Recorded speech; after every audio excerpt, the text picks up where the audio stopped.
Dentro da série No Zero de Vídeo, nós temos o tema Revelações. Revelações porque pessoas que militam, pesquisam, trabalham, estudam nessa área vão trazer novidades, novas informações ou novos ângulos sobre informações já conhecidas. É por isso que está aqui conosco hoje o professor Valdo Vieira. O professor Valdo Vieira é médico, dentista e o homem que trouxe para o Brasil uma posição de pioneirismo no estudo da projeção astral. E ele codificou, dando o nome de uma ciência de ponta, a projeciologia. Ele é o presidente do Instituto Internacional de Projeciologia, que tem sede no Rio de Janeiro, e está espalhado pelo Brasil e pelo mundo também. O professor Valdo Vieira é autor de vários livros.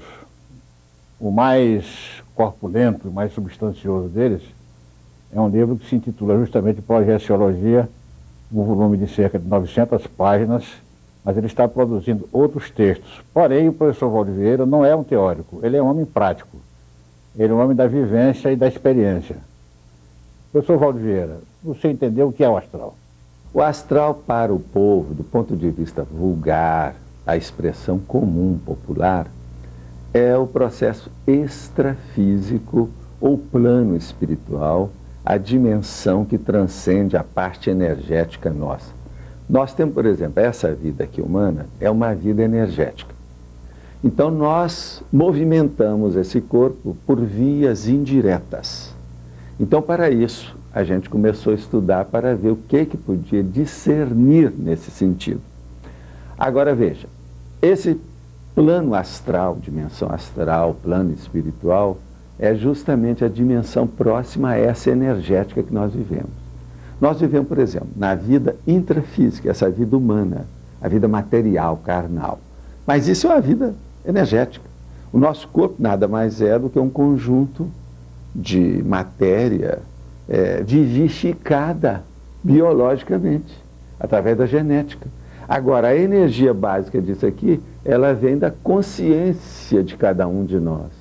Então, por exemplo, existe aquele laboratório, que hoje é muito comum, de radioatividade, por exemplo. Então, a pessoa coloca as mãos dentro de determinadas luvas e manobra certos instrumentos, ferramentas à distância. Então, por tabela, indiretamente, para ela não entrar na radioatividade. É justamente a nossa consciência, é a consciência daquele pesquisador, do cientista, que manobra o processo da radioatividade. Nós não viemos diretamente. A consciência é muito complexa. Ela não é fácil, ela não é simples. Nós todos somos um micro-universo, quer dizer, um universo menor, mas imensamente complicado, sofisticado. É como dizia o pensador Lobsang Rampa. Segundo Lobsang Rampa, a personalidade é um títere. E o ser verdadeiro, o verdadeiro eu, é aquele que move o títere. Seria isso? Mais ou menos, mas isso aí ele copiou de uma expressão do século passado, que já se usava nas fraternidades, nos processos dessas ciências iniciais, que falava que o problema é o cavalo. Então, o cavaleiro mesmo, existe o cavalo, o corpo é o cavalo. E agora existem as partes intermediárias. Por exemplo, às vezes a sela, o arreio, entende? Que é o processo que compõe o soma, quer dizer, o corpo humano. Bom, você não está negando, de certo modo, a ideia religiosa da reencarnação. Até um certo ponto. Nós chamamos a reencarnação, por exemplo, de serie-ex, ou seja, a serialidade existencial. Nenhum de nós tem esse, vamos dizer, acervo de conhecimento. A gente não consegue isso em 90 anos de uma vida breve aqui. As pessoas já nascem sabendo. Então nós temos aquilo que a gente chama de ideias inatas. Hoje a medicina já admite que um bebê, por exemplo, ele já nasce sabendo. E ele se fixa na expressão da face da mãe.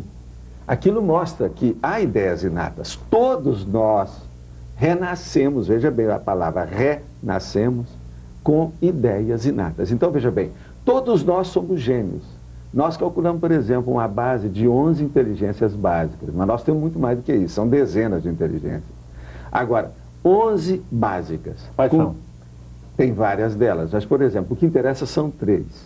É a inteligência da parte intelectual, que nós chamamos do mental soma, quer dizer, o seu corpo de discernimento.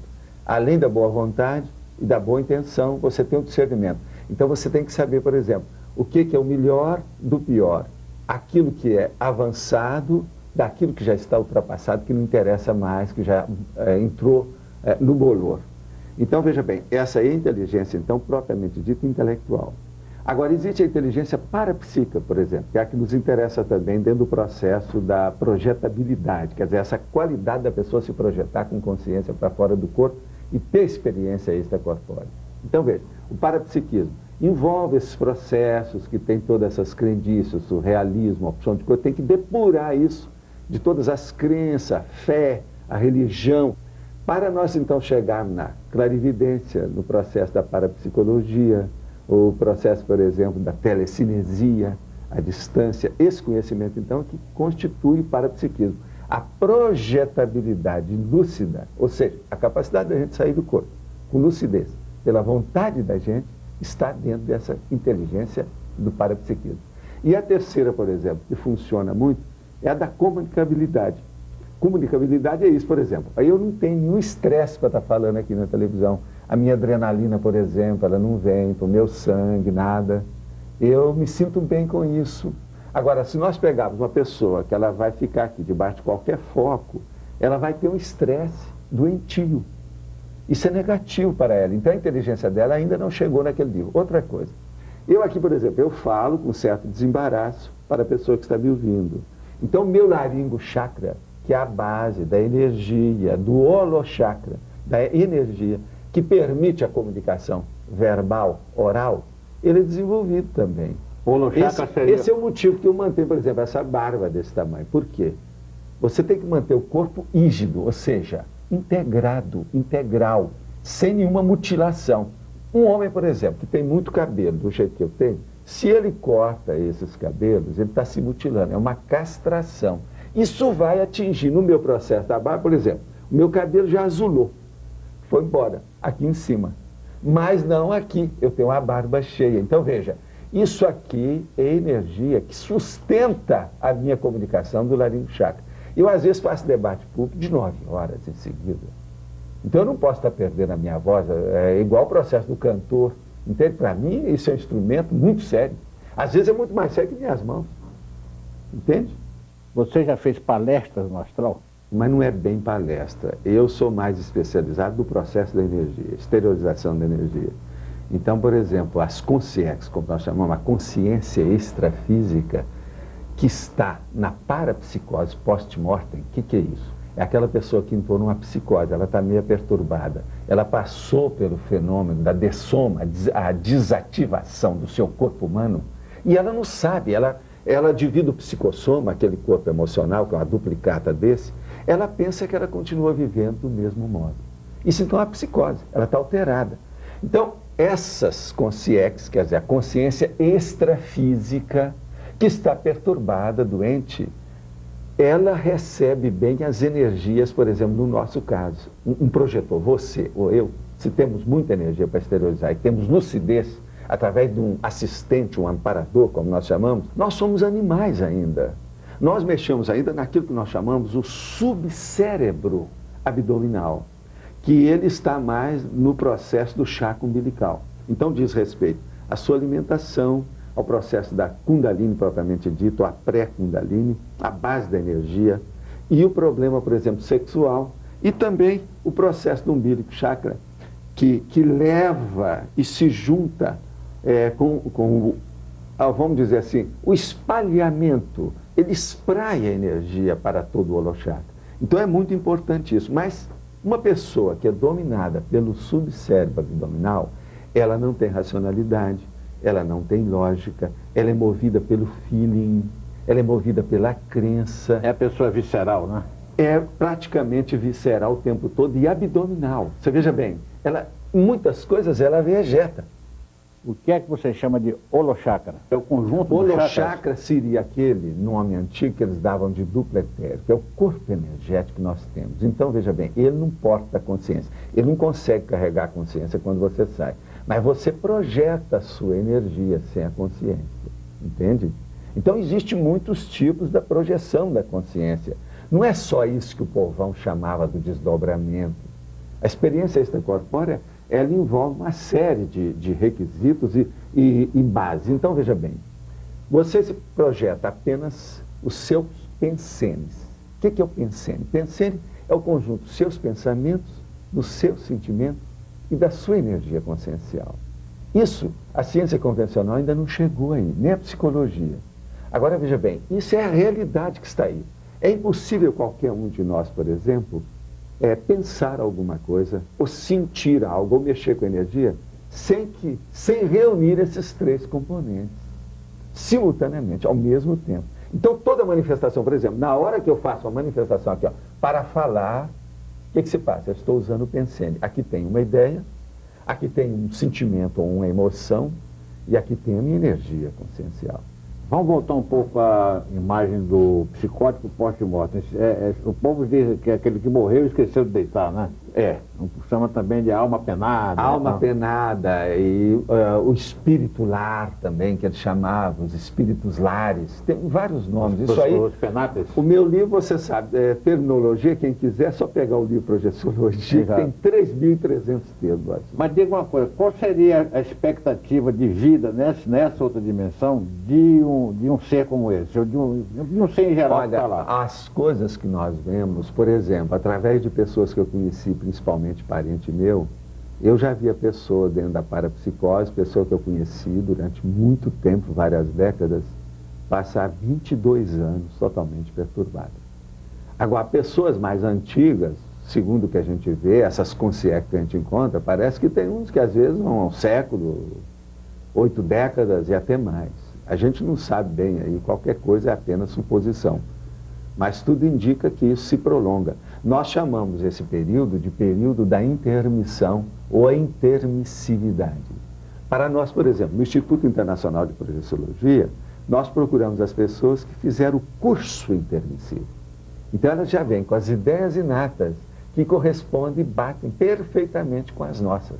Então, nós estaremos assim com eles e eles conosco. Esses seres, então, eles prestam uma ajuda àqueles que estão complicados, encrencados no pós-mortem, na dimensão extrafísica? Elas ajudam, elas fizeram o curso teórico e prático pré-somático, quer dizer, antes do renascimento de pegar o corpo humano.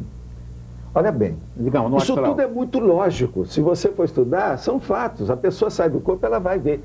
Quando falamos em dimensão, estamos sempre nos referindo ao astral? Como é que Não, nós chamamos de dimensão extrafísica. Agora, a primeira dimensão, nós chamamos de dimener, dimensão energética.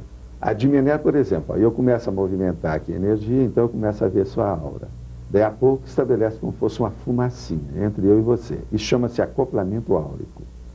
Essa já é a dimensão. É perceptível para quem tem clarividência? Para quem tem, mas se não tem, a gente faz ele ter. Sem hipnose, sem sugestão. Mediante atenção. Concurso. O processo de estabelecer o campo de energia. E é isso que nós fazemos. Por exemplo, vem um cientista materialista, ateu, esses fisicalistas totais. Então o que faz? Nós andamos com ele debaixo do braço durante, por exemplo, 48 horas, 72 horas. E depois desasnamos eles. Esse é o termo que nós usamos, técnico. Desburrificam-no. Desburrificam. Porque ele não teve experiência daquilo. Quer dizer, nós todos somos personalidades multímodas, muito complexas. Então temos fissuras. A gente não estudou tudo, ninguém tem um conhecimento integral do processo. Então ele, dentro daquele processo da ciência pura, ele é ótimo, ele é produtivo, ele é fora de série. Mas ele tem fissuras da personalidade que ele não teve tempo de estudar esses processos. Pelo contrário, aquilo lá, às vezes, levou aquela personalidade a um bitolamento que ele não admite aquilo. Então, ele entra em determinados assuntos, ele entra no subcérebro abdominal. Naquilo que ele pesquisa, ele está no cérebro propriamente dito, encefálico, natural que ele tem. Então, há uma graduação de manifestação dos pensenes dele. Veja bem, a manifestação pessoal dele varia. Agora, todos nós somos assim. No Instituto de Projeciologia, vocês têm condições de detectar se uma pessoa que chega reúne as condições para vir a ser, depois de fazer a sua passagem, se tornar um psicótico post-mortem? Não, isso nós chamamos de representantes do plano extrafísico. Então nós chamamos dessas dimensões doentias. Então tem os embaixadores. O embaixador, por exemplo, você vai ver aquela pessoa que está fossilizada. São as chamadas múmias ambulantes, os seres semivivos ou semimortos. Há muita gente. E outra coisa, às vezes tem gravata mais bonita do que a minha. Está muito bem, tem mais lustre na careca do que o meu. Entende como é que é? E desce, às vezes, de Rolls Royce, o negócio todo assim, de alto nível. Isso não quer dizer nada. Por quê? A pessoa já está dentro de uma bitola tão sedimentada que ela não admite modificação. Então nós chamamos que são as pessoas neófobas. Neo quer dizer novo. A fobia, o medo da coisa nova. Por exemplo, você vai encontrar muita gente neófoba a respeito da microinformática. A pessoa que tem medo de chegar perto do computador. Então, veja bem, é necessário que ela tenha, ao contrário, a neofilia, que é a renovação constante. Então ela tem que ser amiga da coisa nova, da renovação. Nós não podemos, cada dia, por exemplo, qualquer um de nós aqui, a pessoa que está me ouvindo, por exemplo, vai deitar essa noite, amanhã cedo a gente não sabe se está nessa dimensão ou noutra. A gente pode mudar de uma hora para outra. Nesse caso, Valdo, por que é que um neófobo vai ao Instituto de Projeciologia? Ele vai lá devido à parentela. Você está entendendo? Os parentes levam as pessoas. Então vem aquela pessoa jovem que fez um curso intensivo da nova geração. Então ela vem com as ideias todas avançadas e se renova. Aí ela quer que o pai, a mãe, a vovó venha. E às vezes a vovó, ela está num nível da Belle Époque, dentro de uma condição totalmente fossilizada. Entende? Ela é difícil de sair. Então, veja bem, por que isso é difícil? Nós explicamos isso tudo no Instituto.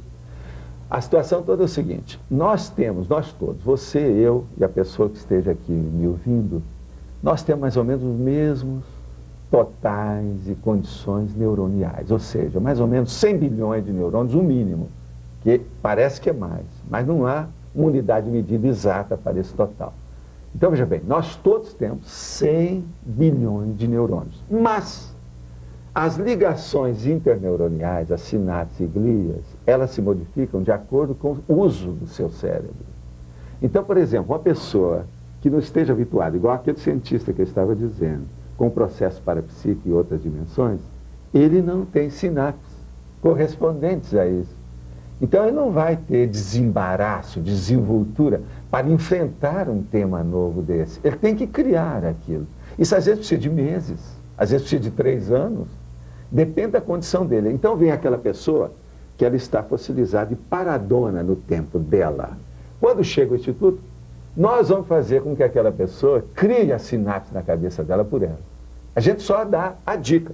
Você vai fazer isso, o método é esse, a técnica é essa, que funciona para você. O processo é esse. Então, dentro de alguns meses, a pessoa começa a recobrar, dá uma renovação na vida dela. Então, nós chamamos isso de ressex. A reciclagem existencial. Ela recicla. Há uma viragem da mesa, entende? É totalmente uma reperspectivação do destino dela. Mudou o destino dela. Esse ressex é com C, né? Como é o sexo disso tudo? O sexo tem algum papel na projeção astral, em todo esse universo que você está descrevendo? Ou não tem nada a ver? Demais. É o que mais tem. Por que que tem? Sexo é a base de tudo. Você está aí, Miguel, e eu também aqui, com essa formosura toda nossa, devido ao sexo. Estávamos namorando. Namorando. Veja bem, devido ao sexo, se não fosse isso, não teria nada daqui. Então, a base do processo é sexual devido ao sexo chakra, que é a base de tudo. Então, veja, a energia toda que vem até chegar no corono chakra e a energia da sua intenção e da sua vontade, que atua nos seus pensamentos, que nós falamos antes, ela inicia, ela tem raiz, ela, vamos dizer assim, ela é betonada a partir da energia sexual. Então, o que nós recomendamos? Uma das técnicas nossas. Nós temos, por exemplo, a técnica do sexo diário, que isso é o ideal, mas é a coisa mais difícil. Por exemplo, numa das estatísticas que nós temos, na cidade de São Paulo, apenas 10% da população faz sexo diário. 16% não faz sexo hora nenhuma. Nós temos essa documentação. Isso é de 1991. Para você ter uma ideia. Aqui em São Paulo, mas isso na Itália às vezes é pior. Essa pesquisa foi feita por quem? Foi feita em geral, nós temos os dados todos nos nossos arquivos. Vocês mesmo fizeram? Não, foi feito geral, a Folha de São Paulo é que publicou. Ah, tá. Eu tenho todos os dados disso, entende? É coisa muito séria. 47% faz mais ou menos uma vez por semana, até duas, 47%. Agora 10% só que faz sexo diário. Agora, por que o sexo diário é importante? Para manter rígida, sadia, a circulação e a fluência desenvolvida e desenvolta das energias internas de tudo da pessoa. Ela se sente melhor. Um homem, por exemplo, está provado, um homem que tem uma vida sexual ativa, madura e sadia, ela não pode ser promíscua, ela não pode ir contra a ética dos outros, aquilo que nós chamamos, ela não pode ser anticosmoética. Ela tem que ter uma linha ética elevada. Não é puritanismo, nem vitorianismo, presta atenção. É um processo apenas de lucidez da pessoa que não vai invadir os direitos das outras consciências. Então, há um respeito interconsciencial no processo do sexo. No sexo, em geral, se encara que há 3 limites, digamos. A saúde, a ética e talvez o escândalo também. E o escândalo. Mas o escândalo, isso, ele é secundário, porque a pessoa, se ela chega num determinado nível, ela sempre faz escândalo. É igualzinho o processo do estresse. O estresse positivo, ele é necessário. Então, por exemplo, uma pessoa que esteja aqui me ouvindo, se a sua vida não tem estresse nenhum, você está errado. Não há evolução sem estresse. Então, veja, esse estresse, às vezes, esse escândalo que você está chamando, às vezes, o nome certo é estressamento. Então, é necessário ver... E ele, às vezes, é necessário. Ele, às vezes, é inevitável. Porque a evolução é isso. Não é só evolução biológica, é tudo. Agora, veja, o sexo diário, ele é importante para equilibrar. Um homem, por exemplo, se ele tem o sexo diário uma temporada maior, a criatividade dele aumenta.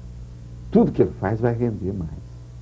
Agora, uma pessoa que tem o sexo parado, é o sexo inativo, como nós chamamos, eu não estou chamando o celibato, sabe, o celibatário, não é isso nada. Eu estou falando o sexo inativo. Aquela pessoa, por exemplo, que tem sexo de vez em quando, uma vez por mês, tudo isso, a criatividade dela não é boa. E principalmente o homem que precisa disso. A mulher também precisa.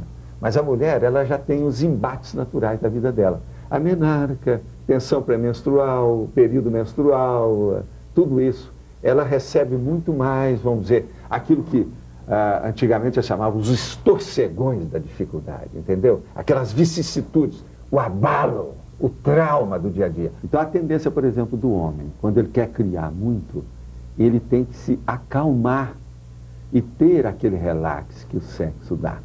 Então, por exemplo, no Instituto nós temos determinadas técnicas que ajudam o processo, além da técnica do sexo diário, que a gente defende e mostra com lógica, com toda a racionalidade, a razão de ser, de exercê-la. Nós temos ainda, por exemplo, a aura peniana. Então a gente mostra a um jovem, se ele quer ser criativo e melhorar a vida dele mais depressa, é aquilo que nós chamamos a dinamização da vida através da inversão existencial, que nós chamamos de invex. O que se passa? Ele, o homem, o rapaz, o moço, o macho, o viril, ele então vai ver a aura do pênis dele. E ele vai comandar essa aura com toda a reverberação das energias provenientes da glande, que é a cabeça do pênis. Com isso, ele vai comandar totalmente o processo da ereção dele. Ele jamais vai entrar em qualquer inibição sexual, ejaculação precoce, ou vai aquela eterna falha que todo mundo passa por ela. E outra coisa, o jovem precisa disso, porque a tendência dele é ele ter um orgasmo muito rápido. Então isso é ruim para a namorada dele. Por quê? Ela precisa de mais tempo. Existiria também a aura vaginal? Existe a aura clitoridiana, mas ela é mais difícil de ver. Agora, para o homem, o que funciona mais é o processo do homem, porque o homem é exuberante dentro do processo sexual. E você tem que lembrar uma coisa, a base da coisa. O sexo real, a pessoa que estiver aí me vendo, deve colocar na cabeça, ver se há racionalidade no que eu digo. Não vai no bico. Eu sou a pessoa aqui, ó, careca, de idade, com essa barba branca. Eu posso estar gagá, totalmente senil, veja bem, esclerosado. Pondera bem o que eu estou falando. Faça a sua experiência, não vai no que eu estou lhe falando. Então veja, a primeira coisa, se você é homem, coloque uma meia luz no seu quarto, fique em cima da cama e faça a ereção pela força da sua vontade. E começa a ver no lusco-fusco que você vai ter uma aura em torno do seu pênis. Isso vai mostrar a aura peniana para você e ninguém vai ficar sabendo que você fez a sua experiência. Se você não é machão demais, também ninguém vai ficar sabendo. Isso não vai mexer na sua psicologia. Mas agora veja bem, o que eu quero dizer é o seguinte, a síntese. O verdadeiro órgão sexual não está entre as virilhas do homem ou da mulher. O verdadeiro órgão sexual está entre as nossas orelhas. É o que você pensa, é o que você sente, é o que você quer, a sua intenção, a manifestação da sua vontade, é o seu pensamento. E essa energia sexual ali embaixo, ela é negativa, ela não é a melhor, ela precisa de ser positiva. Por quê? Ela entra muito assim, rústica, ela é muito animalizada, ela é muito materializada. E como ela pode ser tornada positiva? Através dos processos dessa, vamos dizer, o espraiamento da energia em todo o holochakra, esse corpo da energia que nós temos, o corpo energético, através da decisão da nossa vontade, entende? A vontade inquebrantável da pessoa. Então ela entra naquilo que nós chamamos o estado vibracional. Então a pessoa entra em estado vibracional como se ela estivesse incandescente. Isso é feito através da decisão da vontade dela. Agora veja, então aí nós falamos do sexo diário, falamos na aura peniana, uma outra técnica que nós temos dentro da sexualidade, você tem uma ideia, é a técnica do holo-orgasmo. Holo quer dizer todo, orgasmo quer dizer aquele orgasmo, principalmente cósmico. Ele não pega só a parte do soma do corpo humano, mas ele pega o holossoma, quer dizer, todos os veículos de manifestação da consciência. Então é uma coisa indizível, é infalável, você não dá para explicar. E outra coisa, ele demora muito mais. Mas para a pessoa chegar no orgasmo, tem uma técnica e tem que seguir aquela tramitação certinha, tentar aquilo. E outra coisa, tem que ter parceiro, são dois, tem que ter uma dupla, não pode ser fora. Isso já não é, a aura peniana é só a pessoa, mas aqui no orgasmo não. Nesse caso, como é que se pode conciliar a cosmoética com uma situação em que um homem deseja uma mulher e a mulher deseja um homem?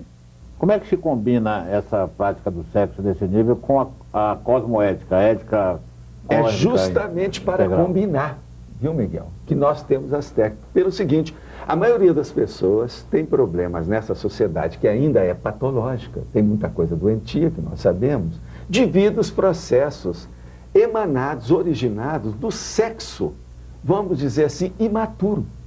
O sexo carente, a carência sexual, por exemplo, a ressaca sexual, é o que existe mais por aí. Então isso é que cria, veja bem, Freud, com o freudismo, o processo da psicanálise, praticamente dominou esse século nosso como um processo de ciência de alto nível a partir do sexo.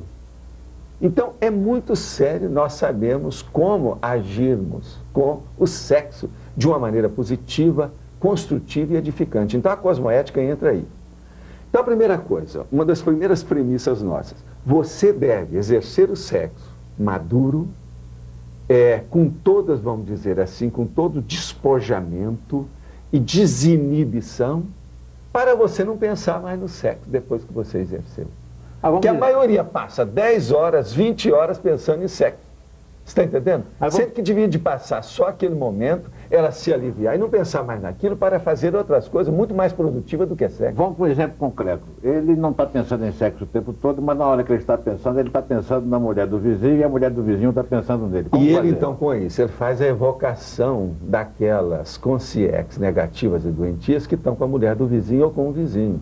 E elas vêm cobrar dele. Com isso, ele entra naquele clima, naquela atmosfera negativa, e tudo piora dentro do processo afetivo dele. São assim que começa a maioria dessas patologias. Como se defender?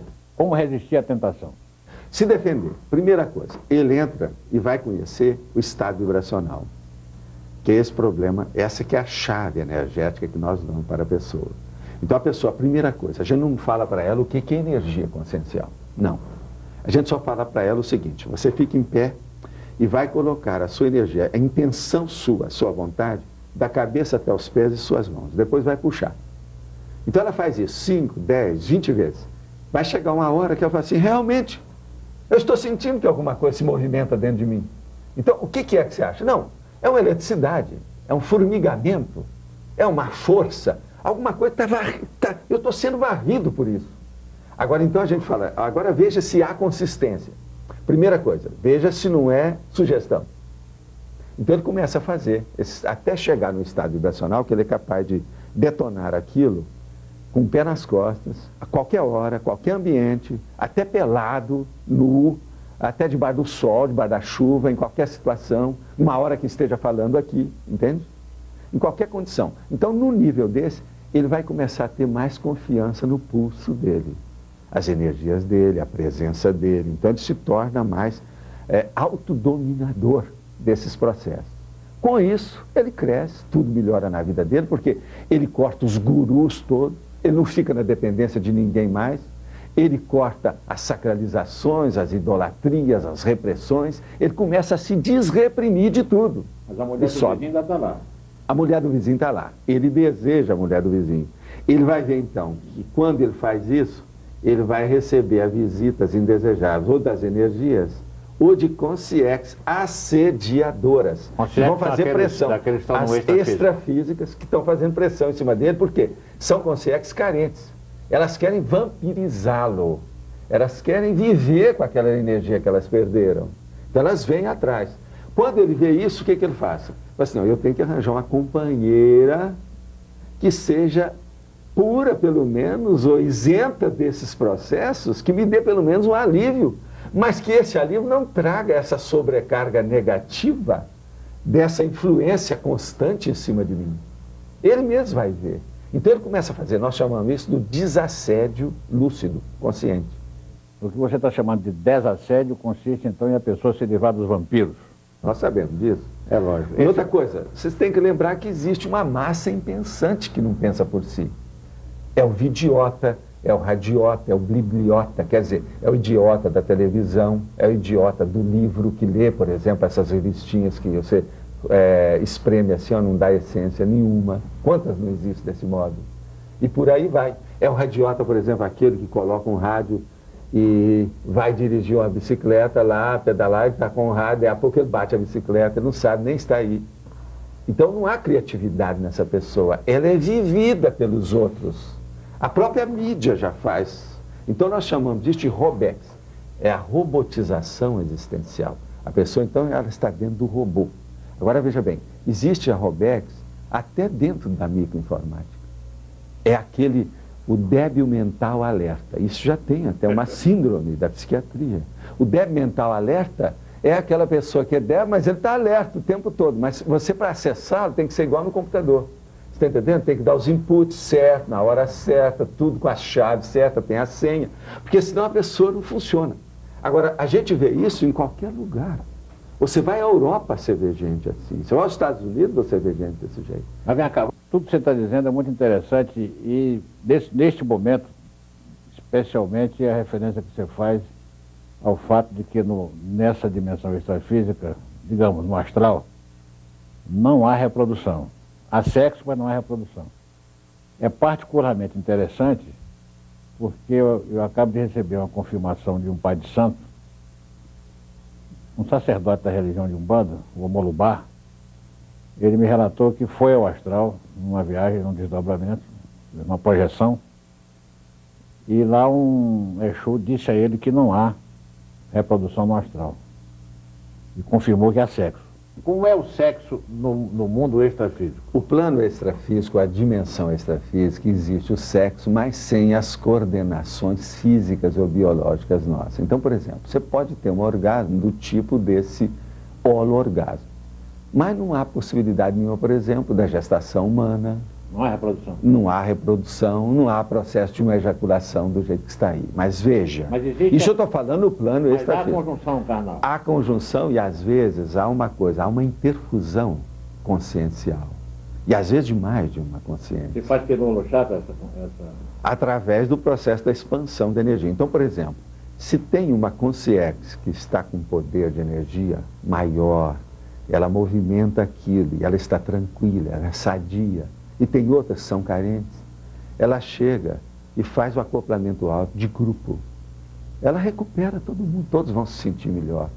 Agora, dizem que, por exemplo, um serenão, que é essas consciências mais evoluídas, ou consciências mais evoluídas, que nós chamamos que é o Homo sapiens sereníssimos, aquele que já tem uma serenidade que domina tudo isso, sem esforço, isso já faz parte como se fosse uma segunda natureza dele.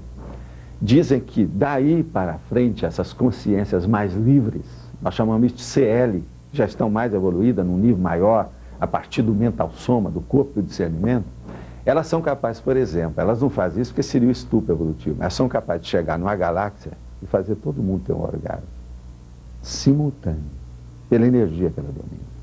Agora, extrafisicamente, nós não vemos um processo de galáxia, mas eu já vi processo de uma verdadeira multidão. E outra coisa, às vezes tem consciência, quer dizer, tem consciência humana igual a gente projetada. Não é só extrafísico. Então, veja bem, existe, desde séculos, o processo do congresso subtilis, que é justamente o coito ou o intercurso sexual sutil, que era o nome antigo disso. Então aí vem aqueles dados que tem dentro do processo do ocultismo antigo, toda essa parafernália que isso tudo hoje está superado, do íncubo e do súcubo. Agora veja, tudo isso é tolice e tem muita tradição bolorenta em tudo isso, que não corresponde à verdade. Por quê? Qualquer um de nós, eu, você, quem esteja aqui ouvindo isso, pode sair numa projeção para outra dimensão e se manifestar através do psicossoma, que é transfigurável, e se apresentar com a forma que a gente queira. Mais moço, mais velho, homem, mulher, cachorro, bicho, um monstro, qualquer criação surrealista que venha à sua imaginação. Então veja, você pode ser homem, pode ser mulher, depende. Então, por exemplo, aquele assediador daquela mulher que está pensando, ou está sendo pensada pelo vizinho, aquele assediador pode aparecer com toda a fisionomia dela, plasticamente para ele. A loura de olhos verdes, pode aparecer objetivamente? Objetivamente para ele, extrafisicamente, mas, por exemplo, dentro da alcova dele, que não é blindada energeticamente. Eu tenho, por exemplo, dentro dos nossos arquivos e processos todos, há mulheres e homens, por exemplo, viúvos e viúvas, que continuam com o trabalho e com o intercâmbio sexual com as pessoas que partiram para outra vida. Dona Flor, caso da e mais sério, que aquilo lá há o processo, vamos dizer, literário, da literatura da coisa. Nós estamos falando de coisa séria. Então, por exemplo, e há aquelas que se aperfeiçoam com isso. Então há projetores e projetoras que saem sadiamente, praticamente toda noite do corpo, para ajudar as outras consciências. Isso é um absurdo perante a nossa sociedade, mas cosmoeticamente elas estão certas. Como é que se faz essa ajuda? Aí é preciso ter muito jogo de cintura sobre o processo da energia, a primeira coisa, e ter uma vida sexual adequada para isso. Se a pessoa é bem assistida, como nós chamamos, se ela tem um amparador e ela tem um clima interconsciencial, rígido, sadio, ela consegue tudo isso. Isso tudo é. Como é a situação das crianças na dimensão extrafísica?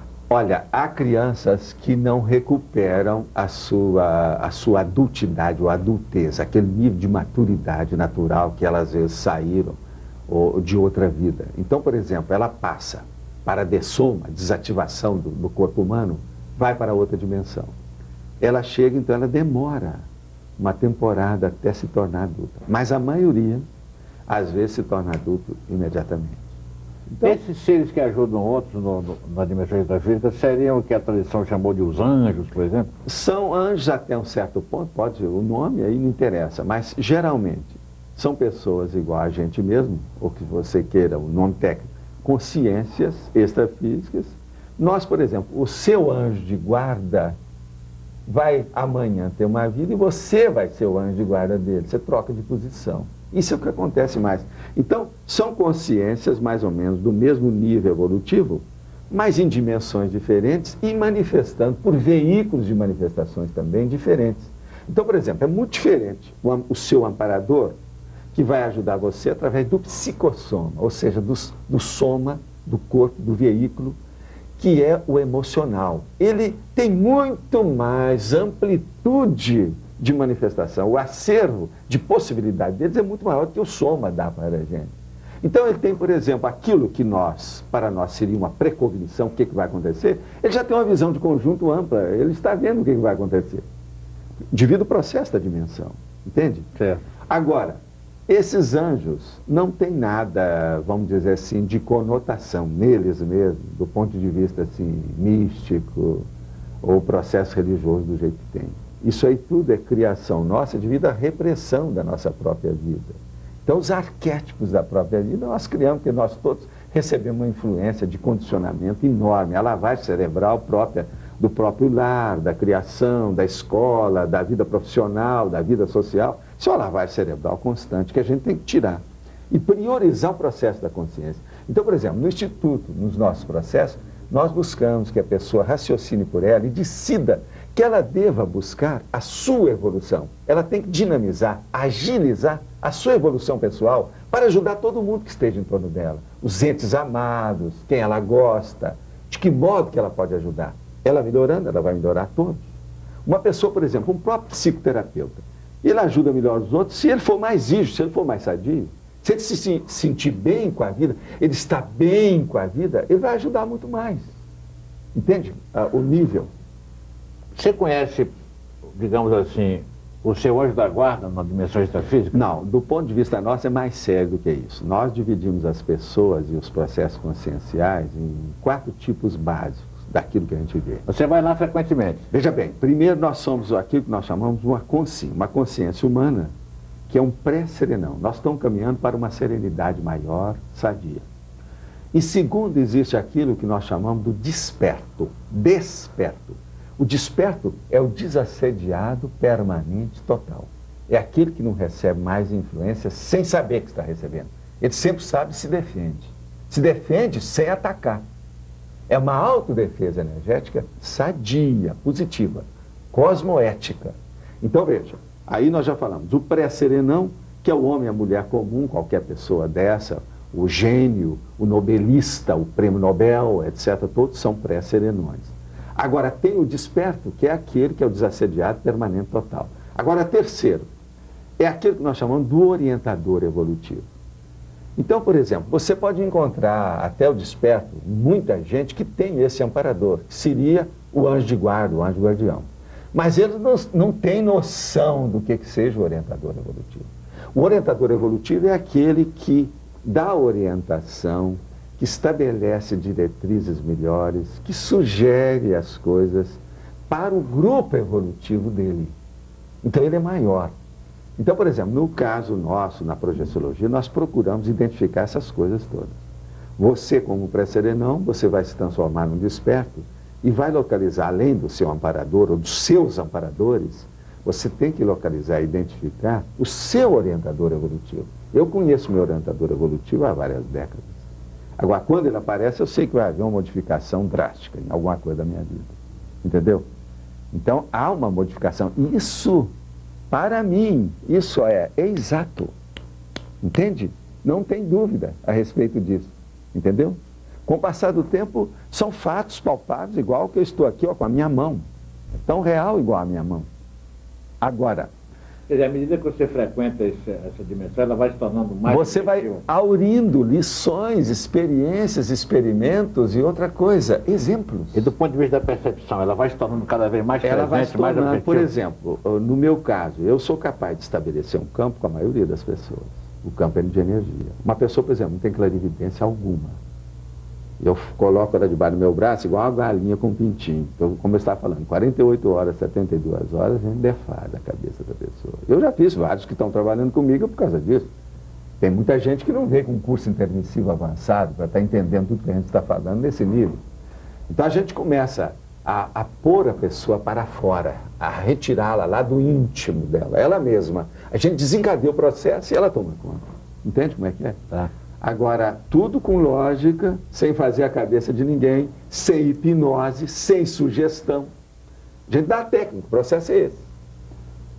Pega ou larga. Não, o seu discurso está se vendo, mexe com ideias, é um processo... É só ideia, né? porque o processo nosso todo é de ideia. Mas me diga uma coisa, você aproveita todo o seu tempo de descanso na viagem Não, pelo seguinte, quando nós começamos a trabalhar demais aqui, na dimensão física, se você começar a sair demais, naquilo que nós chamamos da projeção de consciência contínua, e numa série delas, você pode se alienar. Então você tem que julgar com isso, você tem que ser, a multidimensionalidade lúcida, constante. Você tem que julgar com todos esses fatores. Agora veja, outra coisa, você tem 24 horas. O mínimo, por exemplo, eu preciso de dormir quase sempre 4 a 5 horas, não preciso mais do que isso devido à minha própria idade. Agora, eu sou capaz de refazer as minhas energias com 15 minutos. Eu me deito e refaço o processo através do holochakra. A gente sabe desencadear o estado vibracional e alcançar aquilo. Então você é capaz de, vamos dizer assim, fazer uma reciclagem constante da coisa. Mas isso não é bom. Que vai chegar um ponto que o seu corpo, o soma, não admite isso. Eu, por exemplo, eu passei por isso. Eu comecei a ver esses processos aos 9 anos de idade. Aos 14, eu já tinha uma noção ampla e já tinha lido centenas de obras sobre em vários idiomas sobre o assunto. E já tinha uma biblioteca pessoal. Pra você ter uma ideia, Miguel, a minha biblioteca hoje, eu não conto isso como farofa nem nada, mas ela tem 52 anos, hoje. Hoje eu estou fazendo uma força para selecionar meu processo e colocá-lo melhor. Eu ainda não consegui levar a informatização para a minha biblioteca. Mas ela, pessoalmente, as milhares de obras que eu tenho, são todas anotadas e positivas pela minha mão. Agora, são 50 anos, é meio século, não se joga isso pela janela. Então, veja bem, e essa biblioteca foi um acervo selecionado. São muitos anos que eu me dediquei ao processo. Agora, por quê? O que é que deu isso? Isso aí me levou para aquilo que nós chamamos do mental soma. Então, eu dou muito valor para o processo do discernimento. Boa vontade, boa intenção, todo mundo tem. O que falta é discernimento. Uma pessoa que alcança um nível de discernimento maior, ela vai render mais evolutivamente. Então, isso é mais do que lógico, não tem jeito de atacar esse fato. Agora, a partir disso, então, eu comecei a trabalhar, depois dos 14 anos, e desencadear esse domínio pessoal do processo da energia. Com isso, eu sou capaz de fazer a projeção, pelo menos, de energia a qualquer hora, a qualquer momento. Mas isso não satisfaz, às vezes, aquilo que você quer. Porque, às vezes, o melhor da projeção é você sair de corpo mental, quando for possível, quer dizer, de mental soma, corpo do discernimento, ir para uma comunidade extrafísica do mesmo nível e ter a comunicabilidade lúcida, com expansão da sua consciência lá. Às vezes você faz. Isso às vezes, mas eu não consigo fazer isso sempre que eu quero, não.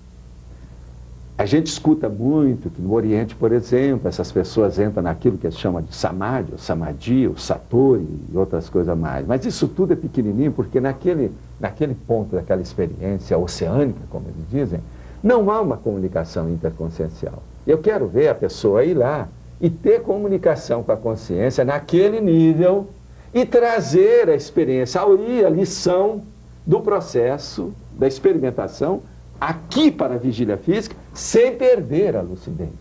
Sem hiato da hipnopompia, hipnagogia ou qualquer coisa nesse sentido. A pessoa vai lucidamente com consciência contínua. Isso é muito difícil. Quer dizer que na dimensão extrafísica há vários níveis, né? Há vários níveis, há várias comunidades, e há uma hierarquia evolutiva. Existe uma sociedade lá, há uma organização. Há organizações o tempo todo. Há produção. Negativas e positivas. Existe uma economia, como é isso lá? Economia de energia, que é o processo energético, que o verdadeiro dinheiro é energia nesses níveis nossos.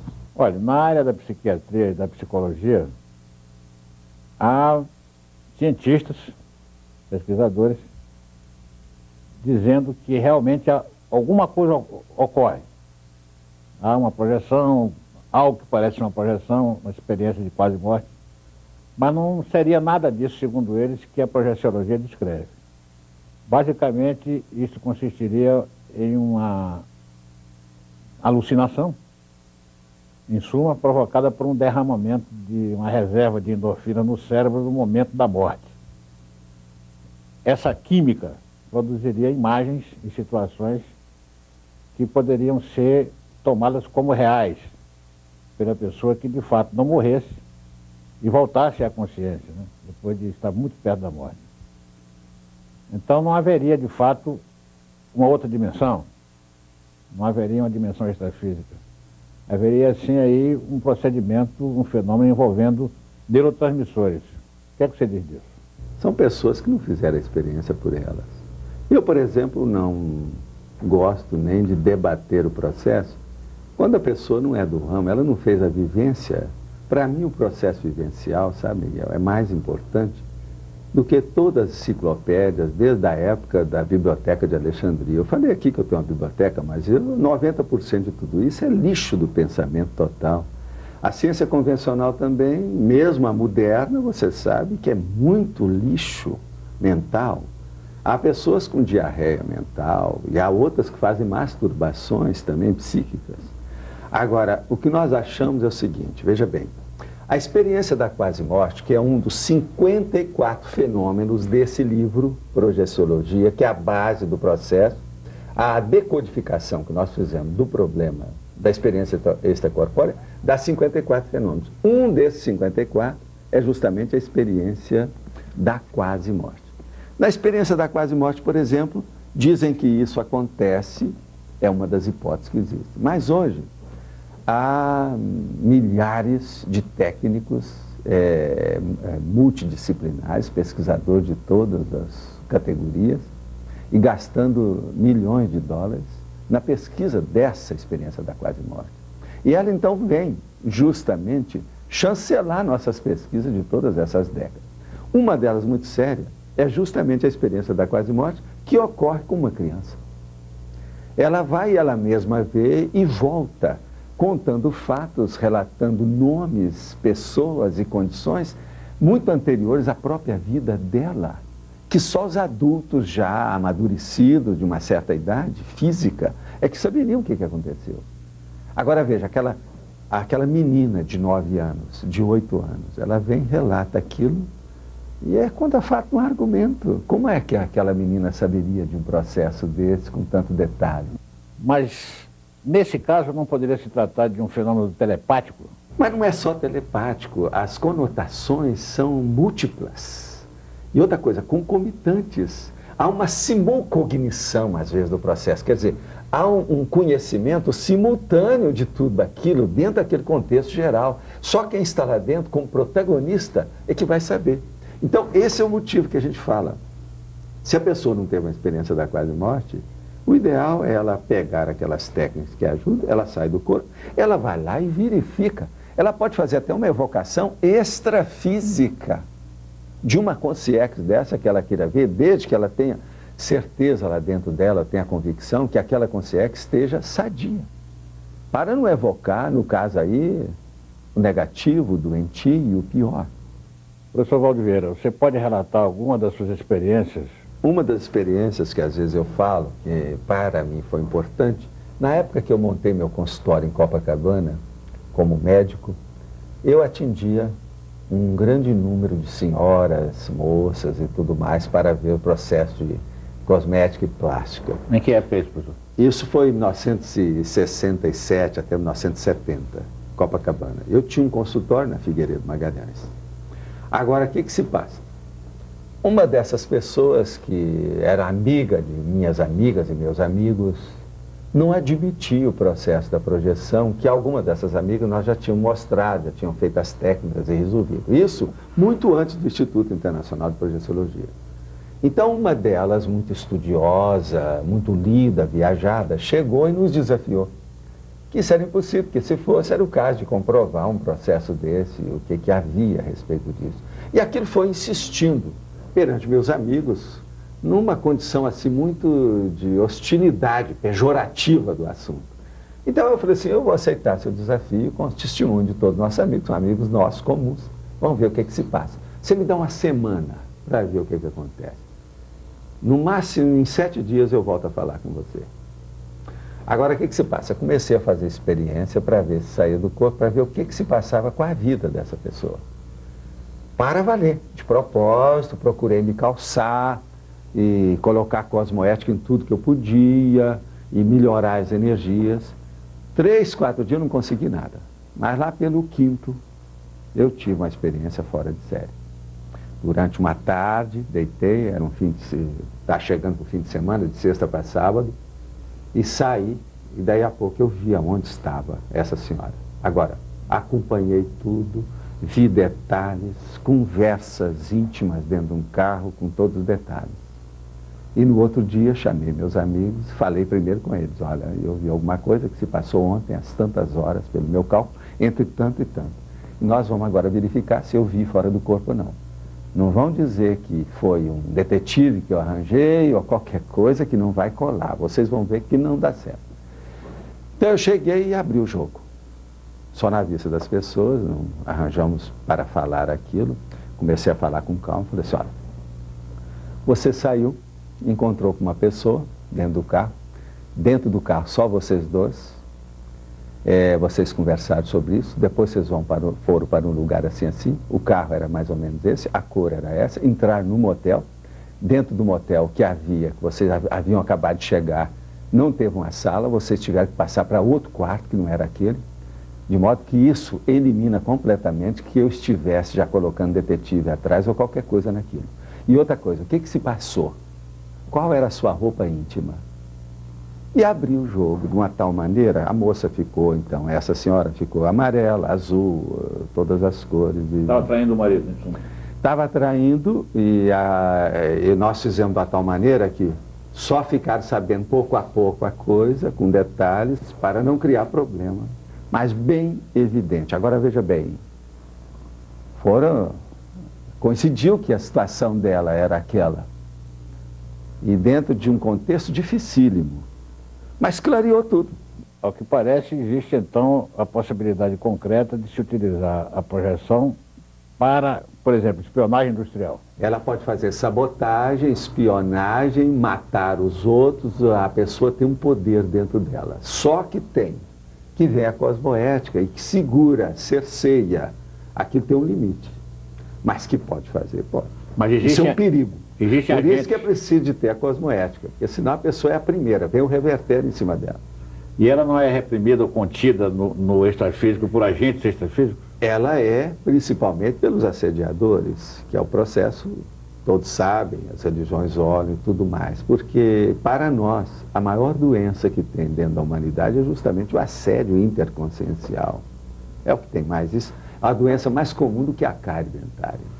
Mas não existiria no extrafísico um serviço de segurança contra esse tipo de... É isso aí que você está falando, é o amparador, é aquele antigo anjo de guarda, é o assistente, mas agora o orientador evolutivo é que superintende o grupo com o processo mais sério ainda. Certo. Isso tudo tem. Mas você nunca foi solicitado para fazer uma defesa, alguém que estivesse se sentindo ameaçado por um espião no astral e que teria direito a uma legítima defesa? Foi 3 vezes na minha vida, coisa séria. Uma delas era de base no Brasil, agora uma outra era internacional, eu não entrei em nada. Agora teve uma outra muito pitoresca e curiosa, eu mesmo fiquei curioso, mas depois a gente desistiu, de ambos os lados. Eles queriam que eu encontrasse com um inventor, cuja invenção, eles estavam procurando já há mais de 2 décadas, a saber como é que aqueles aparelhos funcionavam. Porque ele morreu de repente e ninguém ficou sabendo como funcionava. E aquilo tem muito interesse do ponto de vista da física, meteorologia e outras coisas mais. Então me deram todos os nomes com o processo todo e ele tinha um filho. Inventor brasileiro? Não, fora daqui. Então ele tinha um filho. Então eu tinha feito uma proposta. Olha, eu posso entrar no processo desde que eu possa fazer o rapport e eu me afinizar com as coisas que ele deixou na vida. Primeira coisa, eu quero ter contato com o filho que ele deixou na vida. E depois, com os aparelhos, para nós vermos o que acontece. Agora, depois disso, entrou areia no processo, tive problema de dinheiro, de interesses de certas firmas lá com problemas. Eles não queriam que isso caminhasse. De modo que eu também não toquei mais no assunto, ficou por isso. Agora, eu sei quem é, não quis fazer a pesquisa por mim, porque muitos já tentaram. Muitos já entraram, paranormais, etc. E até hoje há coisa ainda obscura. Mas não seria cosmoético, talvez, se vocês fossem solicitados a fazer uma defesa? É cosmoético. Alguém que sentisse. Aqui. A sua intenção que você está falando, aquilo que eu desejo, tudo é cosmoético. Mas a hora que você vai mexer no contexto, você vê que é um vespeiro. Tem coisa muito séria atrás disso.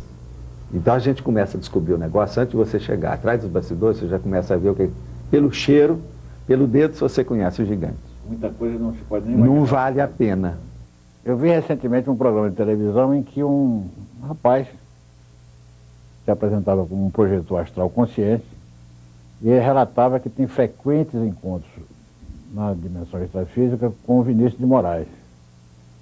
Esse tipo de experiência é possível? Possível, mas aí é necessário fazer uma verificação muito séria, porque você tem que colocar de início na investigação, nessa pesquisa, certas restrições, certas reservas. Então a primeira coisa, é preciso de ver se aquela pessoa, o gabarito dela, se não está fazendo uma personificação. Porque o processo parapsíquico, isso que normalmente chama de mediunidade, mais de 90% de tudo isso é um processo da própria pessoa que personifica aquilo para fazer manipulação das pessoas, das consciências. Então o problema religioso, por exemplo, não serve porque não há pesquisa de laboratório. Todo ele é negativo nisso, não é confiável. Agora, existe o processo parapsíquico, existe a mediunidade, mas o percentual da realidade, que não há mistificação consciente ou inconsciente, é mínimo. Não chega a 10%, deu para entender? Do ponto de vista geral. Então, num caso desse, é necessário aferir aquela pessoa. Qual é o interesse dela? E outra coisa, o que interessa é a ideia original. Se não há ideia original, aquilo é à la manière de. Quer dizer, é apenas cópia, pastiche, é mistificação, não serve, é fraude. Bom, mas você mesmo já teve alguma experiência desse tipo, perto disso? Foi o José Arigó, que era, a meu ver, foi um dos maiores parapsíquicos sensitivos que o Brasil já teve em todos os tempos. Eu conheci pessoalmente, fiz alguns trabalhos, assim, inclusive de atendimento com ele, a doentes naquela ocasião, já como médico. E depois disso, eu fui para encontrar com ele, que eu era muito amigo de um irmão dele, que até trabalhou comigo, entende? Irmão do Arigó. Do Arigó. Então, em vista disso, igual esse assim, eu tive vários. Colegas, amigos, parentes, entende? E o Arigó estava bem? Estava bem. O Arigó está bem. Ele já é um serenão, não? Não, ele não chega assim de modo algum. Serenão é difícil, isso aí precisa de milênios ainda pela frente. Nós que estamos nesse nível assim, ele, a gente, a média nossa, por exemplo, do Instituto. E ele continuava exercendo atividade de cura? Assistência. É o processo que nós estamos falando, do amparador. Certo. Mas ele não é nenhum desperto, como nós chamamos, dentro desse nível. Ele é mais está caminhando, ele é um pré-serenão. Um instintivo. Não é, não. Ele estudou muito aqueles processos, mas ele é envolvido com certos problemas dele que ele tem que decidir. Todos nós somos presos. A gente não faz aquilo que a gente quer. A gente faz aquilo que a gente pode, devido ao processo do grupo evolutivo, né? Tá. Aquilo que a gente chama normalmente de grupo karma. A gente sabe que você trabalhou com Chico Xavier há algum tempo. Como é que está o relacionamento de vocês hoje? Porque sim, vocês estiveram juntos numa época, talvez vocês tenham sido... Eu trabalhei com o Chico Xavier durante uma década, de 1956 a 1966, no início do ano 66. Nós escrevemos juntos, só eu e ele, nós somos coautores de 17 obras psicografadas. Agora veja bem, eu escrevi ao todo psicografado e estão publicadas 26 obras. Essas obras, Miguel, para você ter uma ideia, nós doamos, o Chico e eu também, todos os direitos autorais para obras de assistência social. Elas continuam sendo publicadas. Tem obras dessas que já tem 250 mil exemplares, uma só delas. O total, por exemplo, das obras que eu doei, vendidas em favor de obra assistencial, já passa de 3 milhões de exemplares. Você tem uma ideia. Então, por exemplo, no Brasil eu acho que eu sou um autor, querendo ou não. Eu não levo isso a sério, nem isso não me interessa. Mas eu sou obrigado a reconhecer que eu sou um autor, porque uma pessoa aqui que já vendeu 3 milhões de exemplares, eu acho que não é muito comum. Não, é muito incomum no Brasil. Então o processo é esse. Agora, são muitos anos também, né? Meu primeiro livro que eu publiquei já tem mais de 3 décadas. Agora, nós temos, além disso, sabe, Miguel, algumas coisas importantes que nós temos feito, pesquisas, para nós é muito importante. Por exemplo, tem uma técnica chamada TENEPS, que é a tarefa energética pessoal diária que a pessoa pode fazer para se tornar um desassediado permanente. Então, com isso, ela aumenta a autodefesa dela e faz, assim, uma espécie de profilaxia de tudo que é negativo em torno dela. Então, essa tarefa, a gente expõe o processo, mostra como é, dá detalhes e acompanha a pessoa. Mas é assim, se você pega 100 pessoas que se predispõem a fazer, quase sempre só 2 ou 3 que têm gabarito para chegar até lá. Iguais a essa técnica, nós temos várias que são verdadeiros desafios. A pessoa se vê no limite dela. Não, olha, o meu limite eu vou até aqui, agora eu quero alcançar até lá. Então isso é que nós chamamos do conscienciograma, que é a análise e avaliação evolutiva da consciência de uma maneira detalhista. Pode ter uma autoavaliação por ela mesma, uma heteroavaliação por outras pessoas ou um grupo de pessoas. Agora, além disso, nós hoje apresentamos o chamado mega paradigma cosmoético, que é a teoria líder, quer dizer, qual é aquela diretriz básica das nossas pesquisas. Do jeito que a ciência convencional, por exemplo, ela tem no fisicalismo newtoniano, cartesiano, aquela teoria líder. É o paradigma da ciência convencional. Mas agora, para nós, o paradigma mesmo, a base é assentada na própria consciência. E essa consciência, ela tem um processo de cosmoética. Porque a ciência comum, normal aí, ela é amoral. A ética dela é relativa, mas o fenômeno em si, por exemplo, o fato que é pesquisado, o achado que é encontrado, aquele problema todo, não entra o processo filosófico ou um problema, por exemplo, de uma decorrência moral, ou cósmica ou ética. Um fato do porte da explosão da bomba atômica em Hiroshima repercute na dimensão de que maneira? Repercute muito, é tanto que você sabe, o piloto que jogou a bomba em Hiroshima, ele enlouqueceu devido ao assédio daqueles processos, a pressão em cima da coisa dele, a repercussão do que ele fez. O piloto. Ele terá continuado louco Isso eu não sei, que a gente não verificou. Agora, o fato é fato, todo mundo sabe. Agora, eu, por exemplo, estive no Japão para ver essas coisas de perto, para ver o processo de energia. Eu fiz, inclusive, curso lá. Agora, que isso cria o que nós chamamos de holopensene. É um conjunto permanente dessas ideias gravitantes, em círculo vicioso. Então é necessário que saia aquilo ali, que depure, que limpe, que coloque a coisa ascética. Mas me diga uma coisa, haveria algo semelhante a uma explosão no mundo da dimensão? Não há, mas, por exemplo, dá uma alteração parapsicológica nas consciências que passam para lá. Porque, veja bem, a explosão é o pior tipo que tem de dessoma, como nós chamamos. Isso tudo nós já explicamos, isso foi muito pesquisado, dentro do nosso campo mesmo. A dessoma é a descorporificação, digamos. Vamos dizer, a desativação do seu corpo humano, ela pode ser feita em décimos de segundo. Então, essa mudança súbita de dimensão, ela vai criar um reflexo na sua psicologia comum aqui, que nós chamamos na parapsicologia sua, na outra dimensão. Aí é que vem as parapsicoses. Tudo que é para, quer dizer, da outra dimensão, extrafísica. Então, é aquilo que nós chamamos, a primeira morte é feita instantaneamente. E a pessoa não está preparada. Existe isso. Esse reflexo, então... Existe uma segunda morte? Existe. A segunda morte é quando há a desativação dos resquícios do seu corpo energético, do holochakra. Então você vai ficar com o seu psicossoma, que é esse corpo emocional, que é uma duplicata nossa, mas limpo, depurado dessas energias carregadas do processo físico da vida humana. A propósito dessa ideia do desgaste, do passar o tempo para desgastar o físico, né, essa bagagem, que conduz ao apego a essa dimensão. Isso está acontecendo com o Chico Xavier, esse sofrimento físico que ele está passando. Teria também essa função, ou algo semelhante? Até um certo ponto, mas não. O Chico, ele é um completista, como nós chamamos. Ele está completando a ProEx dele, a programação existencial dele, ela é cumprida regiamente correta. Você não tem mais contato com ele? Não tem, mas, por exemplo, ele hoje... Por que você não tem mais contato? Não tem, porque é outra linha. Ele está dentro de uma religião. Nós achamos que a religião é um curso pré-maternal. Você não pode seguir com um curso pré-maternal, você sendo adulto. Isso é incoerente. Agora, a pessoa que se adaptou é aquilo que nós estávamos falando, a neofobia, entende? A pessoa está ali.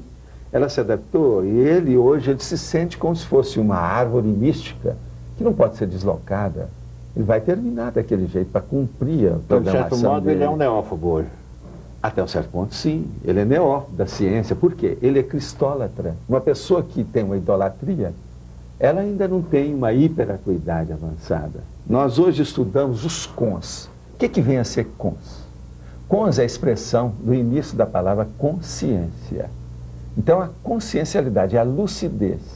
Então, nós achamos o seguinte, uma pessoa, ela antes de pegar o seu corpo humano, quer dizer, aquela consciex, que ela tem expansão da consciência, vamos supor que ela tenha 1000 unidades de lucidez, da consciência expandida dela.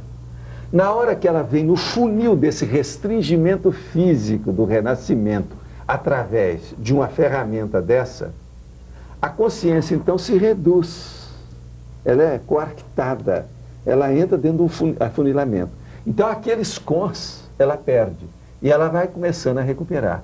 A infância, a juventude, o período do adulto, da maturidade é para alcançar isso. Mas geralmente a pessoa que o normal, ela alcança no máximo 75% da realidade dela, mesmo quando é um nobelista, uma pessoa que estudou muito. Então, por exemplo, no Instituto nós estamos tentando ver se aumentamos esse nível de cons das pessoas. Então o nível da hiperacuidade dela melhora. Agora você pode perguntar, mas por que você sabe que ela é mais do que aquilo? Sim, nós todos somos gênios, nós todos temos talentos. O processo é desenvolver esses talentos, essas muitas inteligências, como nós estamos falando. Agora, o que se passa? A pessoa vem e não consegue desenvolver tudo isso. Agora, ela sabe que ela tem mais talento. De que modo? Ela sai do corpo, tem a expansão da consciência, ela vai ver. Aquela memória dela, que nós chamamos da holomemória, aquela memória integral, multimilenar, multiveicular, entende? Multiexistencial, são de muitas vidas que ela teve. Por isso que tem a série X. Agora, ela mesma comprova para si mesma, não precisa de nenhuma terapia de vidas passadas, qualquer coisa nesse sentido. Ela vai ver o processo eliminando o intermediário, por ela, diretamente. Se fala muito numa experiência que foi feita num programa de televisão. Eu não vi, mas várias pessoas que viram me relataram que um repórter colocou num recinto, numa sala, um certo objeto, e os projetores ficaram numa outra sala e aceitaram o desafio de, indo lá extrafisicamente, identificar que o objeto tinha sido colocado ali. E segundo me relataram, parece que a experiência foi um fracasso, que nenhum dos projetores teve condições de dizer o que é que o repórter tinha colocado lá na outra sala. Isso foi assim mesmo? Deixa eu explicar para você. Ela não foi um fracasso. Você tem que ver o seguinte, não houve nenhuma preparação para aquilo, nenhuma otimização para o processo. A American Society for Psychic Research, essa aqui, desse journal que nós estávamos falando, eles fizeram uma experiência dessa que foi endereçada praticamente para os Estados Unidos inteiros, Estados Unidos da América. Agora, no meio daqueles projetores, foram centenas, cada um na sua casa, para entrar no laboratório e descobrir, dentro de um device daquele, um dispositivo especial daquele mecanismo, o que tinha lá dentro daquela caixa, e dificílimo de ver. Não dava para ver normalmente. Agora, 3 daquelas pessoas conseguiram ver nos Estados Unidos, depois de meses de preparo, no dia tudo especializado. Agora, no Instituto não, foi feito em cima da perna, em minutos. Se pegou a laço a pessoa para fazer o processo. Entende? Outra coisa, não havia preparação de nada. No próprio processo lá, pessoal, você descansa aí agora e sai aí e vê o que quer que você pode. Outra coisa, um desses que fizeram a projeção não foi bem assim não. Ele até que falou bem perto da realidade o que era que foi mostrado. Entende? Não chegou a dar o que era, qual é o aparelho, mas a especificação que ele deu correspondia exatamente ao objeto. Mas por que vocês aceitaram esse desafio assim de repente? Nós aceitamos qualquer um, tudo é pesquisa. Não existe aqui. Nós não queremos convencer ninguém, mas nós queremos fazer pesquisa. Para a pessoa se convencer pela experiência dela, o que interessa para nós é a vivência. O desafio nosso, você sabe, você chega lá no Instituto, a primeira frase que tem lá você ainda não viu, mas é assim. Não acredite em nada, nem em ninguém que fale para você ou explique qualquer coisa aqui no Instituto. Experimente, tenha a sua vivência pessoal. Por quê? De lavagem cerebral, você sabe, chega. A sociedade nossa é patológica, nós já temos lavagem cerebral todo dia. Então, o processo aqui é fazer a pessoa pensar por ela, vivenciar o processo. Ela vai se convencer, porque esses fenômenos, eles são autopersuasivos. Eles convencem o praticante dele. Não tem jeito. Pelo seguinte, Miguel, as pessoas às vezes têm problema, não é de se projetar, é de deixar de se projetar. Por quê? Elas arranjam assédio, fizeram alguma tolice muito grande, desviaram o processo, não cumpriram bem a PROEX, a programação existencial, foram anticosmoéticas dentro do processo, cometeram pecadilhos mentais acumulados. O que se passa? Ela sai do corpo com lucidez, os assediadores estão todos lá. Então ela quer evitar, porque ela não se sente bem indo para outra dimensão. E é impossível. Todas as pessoas vão para outra dimensão, porque isso é igual respiração, é igual dormir, igual ter sono. É um estado alterado da consciência que sempre existiu desde que o homem é homem, que a mulher é mulher. E é impossível deixar, as pessoas não deixam de dormir. Se vão dormir, quase sempre há o repouso do físico, com um processo qualquer, a consciência ela não para. Nós não precisamos de passar por essa paracomatose extrafísica. Muitos passam, e você sabe, praticamente 1/3 da vida comum aqui é perdido com isso. O corpo humano precisa de dormir, a consciência não precisa. E a pessoa chega lá e fica naquele estado de coma. Nós chamamos isso de paracomatose existencial. É. Então não precisa. Agora, o que nós estamos tentando é recuperar esse processo. Agora, hoje a ciência já sabe disso. Por exemplo, o ideal para nós que fazemos pesquisa seria trabalhar 3 horas, dormir 15, 20 minutos, depois trabalhar mais 3 horas e assim. Nada de estar dormindo 8 horas em seguida. Isso é que seria o ideal para todo mundo. Então, é o que a gente também procura fazer dentro do processo da projeção. Mas isso, você sabe, pela vida moderna, os processos todas as vezes é muito difícil. Certas pessoas não têm um gabarito, o contexto dela não permite isso. Outra coisa também que seria bom a gente dizer, que a gente tocou aqui sobre o problema da afetividade e sexo, é que nós examinamos também a condição do casal incompleto, que é um dos processos mais sérios também dessa sociedade.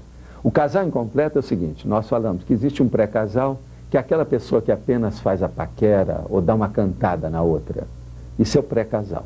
E existe o casal íntimo, que é aquele que vai para a cama e tem relações mesmo afetivas e sexuais.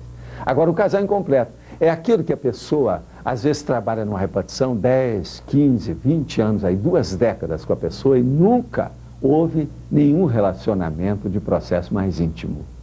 Então, esse casal incompleto, quase sempre, nós todos temos um maior número, nós compomos o maior número desses casais. Isso, então, é sério e tem consequências sérias dentro do nosso processo.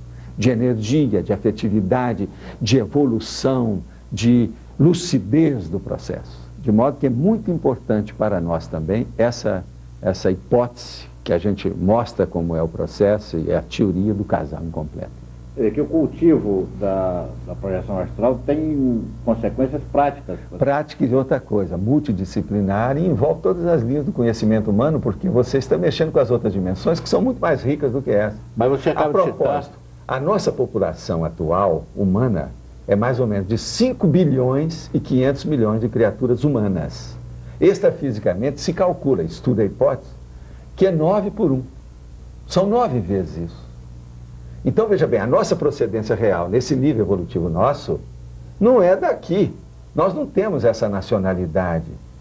Veja bem, a nossa carteira real, vamos dizer, o nosso calling card, o nosso cartão de visita, é a nossa energia pelo o nível dos cons da nossa hiperacuidade evolutiva. O con é a unidade de lucidez da consciência. A pessoa vale o acervo dessas unidades que ela tem. Então, por exemplo, qualquer um de nós vale o nível da nossa lucidez. Isso é que é a hiperacuidade, a agudez do nosso discernimento. Então, todas as linhas de conhecimento humano têm seus valores, mas existem umas melhores do que outras. Mas agora, repercute na profissão, repercute em tudo, no relacionamento doméstico. Todo o contexto da vida da pessoa, inevitavelmente. E as pessoas se sentem com maior autodomínio consciencial, se sentem melhores, elas aumentam a maturidade, que nós chamamos que ela alcança um nível de holomaturidade. Então, com isso, ela se sente isso que nós todos procuramos, a felicidade, quer dizer, um bem-estar maior, uma vida mais confortável, com todas as agruras, vicissitudes, dificuldades que a vida humana apresenta. Mas é muito melhor. esse é o motivo da vantagem. O objetivo nosso é esse, melhorar a pessoa humana também. Gostaria de falar um pouco sobre tanatologia, mas vou lhe dizer como. Voltando ao tema da morte como um terror, que a nossa cultura fez da morte um monumento. É a tanatofobia. Exatamente. Como é que a projeciologia, a projeção astral... Liquida com isso. Tem muitas fobias que a projeção consciente liquida. E liquida mesmo, elimina. Por quê? Uma pessoa, por exemplo, está deitada na cama. Ela sai com lucidez e vê que o corpo dela continua deitado na cama. Então ela vê, mas aonde? Onde eu estou? Como? Então ela vai olhar e ela vai ver que ela tem umas paramãos que parecem com aquele corpo que está lá, praticamente igual, duplicado. Então ela vai olhar e ver. Pela primeira vez ela vai ver na frente ela mesma, sem ser no espelho, sem ser de filme. Então ela nota, isso é o fenômeno da autobilocação. É um dos 54 fenômenos que a experiência extracorpórea permite. Naquela situação, ela fala assim, mas como? Aonde eu estou? Então ela vê que ela está flutuando dentro de um outro veículo de manifestação. Veículo que tem determinadas características diferentes do corpo humano. Ela vê onde ela está. Dali ela sai, por exemplo, ela vai até a cozinha, ela tenta abrir a geladeira, a paramão dela passa pela porta da geladeira, não entra, ela quer pegar um copo de leite, ela não consegue. Então ela vê, não, eu estou em outra dimensão. Se eu tenho isso aqui, quando aquele corpo lá desativar, ele agora está dormindo. Mas na hora que ele desintegrar, eu devo ficar com esse. Então ninguém morre. Acabou a morte. Então com isso a pessoa tem a experiência, Miguel, definitiva. Ela não tem mais medo da morte. É tanto que certos projetores, principalmente aqueles que têm assim certas projeções de impacto, eles podem se tornar o projetor babaca, deslumbrado. Então esse você tem que segurar para ele não se alienar. Porque ele descobre, mas como é que ninguém vê isso? A sociedade é cega. Todos esses milênios de vida humana, por que é que isso foi colocado para escanteio, no acostamento da própria evolução da pessoa? Então quando ela descobre, ela não quer perder tempo. Então é preciso sossegar a pessoa, com calma, acalmá-la, falar assim, olha, o projetor deslumbrado é o pior projetor que tem. Ele tem que cair em si, ele tem que ter discernimento, ele tem que ponderar. Né? E intrafísico aqui também. Porque qualquer hora, se ele começar a falar só naquilo, ele se fanatiza. E o fanatismo é a pior coisa que tem na sociedade. Mas diga uma coisa, não existe a morte, então, numa dimensão extrafísica? O que ocorre com esse ser? A sua consciência é imatável e inassassinável. Entende? Usando bem os termos moderninhos do Brasil. De modo que você não vai fugir de você. Uma das piores coisas que tem, que é um dos maiores enganos, frustrações, é justamente o suicídio. O autossídio não leva a nada. Então uma pessoa que fez um suicídio, por exemplo, se ela teve consciência absoluta daquilo, sem nenhum, veja bem, atenuante, que a maioria dos suicidas tem. Tem suicida que às vezes nem teve culpa de tudo, porque ele estava com tanto processo em torno dele, há tanto atenuante, que são muito em maior número do que os agravantes, entende? Mas então veja, o suicida, a maior decepção que a pessoa pode ter, a frustração maior que pode ter, porque não dá para acabar com a própria pessoa. Acabar com a matéria, isso é temporário, a pessoa vai voltar, ela vai adquirir mais matéria, um outro corpo vem, não tem saída. O suicida tende a se tornar um psicótico pós-mortem? Quase sempre. E outra coisa, ele tem uma tendência de fazer movimentos rápidos, que vai de um lado para o outro, devido às vampirizações que ele recebe. Agora, se ele passou por períodos difíceis, se tem uma ficha boa de trabalho, isso tudo é atenuante. Aquilo abrevia. Mas a tendência dele, quase sempre, é ter um renascimento intrafísico imediato. Que não demore tanto, entende? Abaixo da média. Isso é que nós chamamos, que é o ciclo pluriexistencial, ou multiexistencial. Ciclo. Então, aquele ciclo que cada um de nós tem. Por exemplo, você está tendo corpos humanos nessa sua vida intrafísica de quanto em quanto tempo? De 40 em 40 anos, de 50 em 50, de 100 em 100, de século em século, como é que é? Isso é a então, série isso X, é o ciclo. Né? É a série X. É a série X.